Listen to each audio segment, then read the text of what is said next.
उस क्षेत्र में आज भी जो भाजपा और कांग्रेस की सरकारें रही, उन्होंने विकास के नाम पे कुछ नहीं किया। आप देखिए ऐसे कई गांव हैं जहां पर आज भी बिजली, पानी और सड़क की व्यवस्था से जूझ रहे हैं। जहां देश 50वां अमृतकाल महोत्सव मना रहा है, वहाँ कई गाँवों में आज भी नेटवर्क नहीं आते, वहाँ कई गाँवों में आज भी बिजली नहीं है, वहाँ कई गाँवों में आज भी पानी नहीं है, वहाँ कई गाँवों में आज भी सड़क नहीं है। आप बताइए ऐसी स्थिति में वहाँ के लोग जी रहे हैं और लोग ये बड़े बड़े दावे कर रहे हैं। मैं कह रहा हूँ दावों की पोल वहाँ जाके आप देखिए, सिर्फ चुनाव आते हैं जब आप लोगों से वोट मांगते हैं। और मैं आपको कहना चाहता हूँ कि ये जो लोग चुनाव लड़ रहे हैं, चाहे कांग्रेस के लोग हैं चाहे बीजेपी के लोग तो मोदी जी के चेहरे पे चुनाव लड़ रहे हैं। आप उनकी खुद की काबिलियत देखिए, उनकी खुद की कोई काबिलियत नहीं। मैं मेरे समाज के हक के लिए भी लड़ रहा हूँ, उनको भी उनका अधिकार मिलना चाहिए।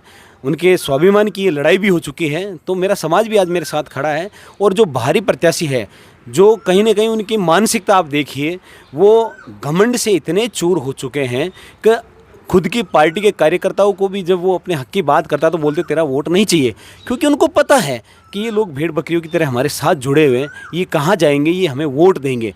और छुआछूत कर रहे हैं लोगों के साथ।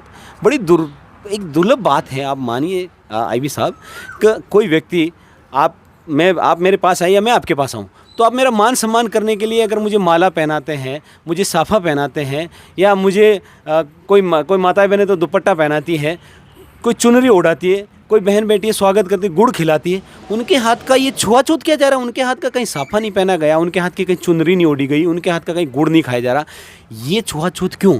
ये क्या राजशाही है या प्रजातंत्र है? क्या लोकतंत्र खत्म हो गया, या वापस से कहीं देखा जाए ये परिवारवाद की आड़ के अंदर राजशाही पैदा करने की कोशिश होती?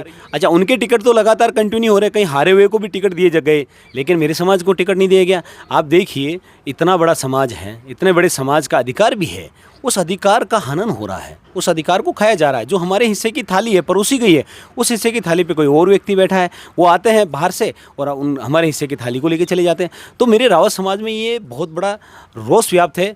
और मैं आपको एक और चीज़, मेरे समाज की आज दिन तक किसी भी प्रकार की संसद में आवाज़ नहीं उठाई। मेरे समाज की एक प्रमुख मांग है वहाँ पर कि गजट संशोधन की मांग रहे हैं, रावत राजपूत हमारे उसके गजट संशोधन की मांग है। आज दिन तक इन सांसदों ने कभी नहीं रखी। मेरे क्षेत्र के अधिकतर लोग पहाड़ी क्षेत्र में रहते हैं और उनका जीवन यापन बहुत कठिन है, उनको कोई विशेष सुविधाएं उपलब्ध नहीं है।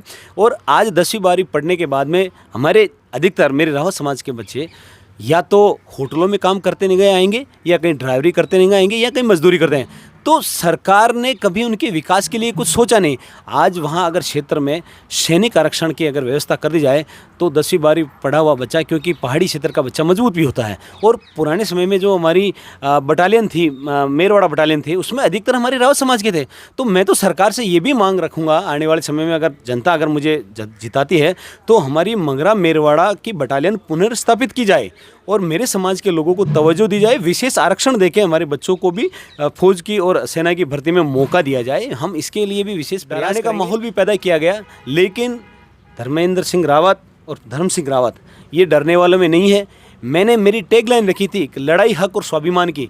मैं राजसमंद और मेरे समाज के हक और स्वाभिमान के लिए मैं आर पार करूँगा और लड़ूंगा और मैदान में डटा रहूँगा। मैं ना तो बिकने वाला हूँ, न डरने वाला हूँ, न ही पीछे हटने वाला हूँ। ये लड़ाई अब अंजाम तक जाएगी और हो सकता है आपको इसका अंजाम इतना मजबूत देखने को मिले कि राजसमंद की जनता आज जिस प्रकार से मुझ पे प्यार लुटा रही है वो मुझे संसद भी भेजेगी। आप निश्चित रूप से देखिए।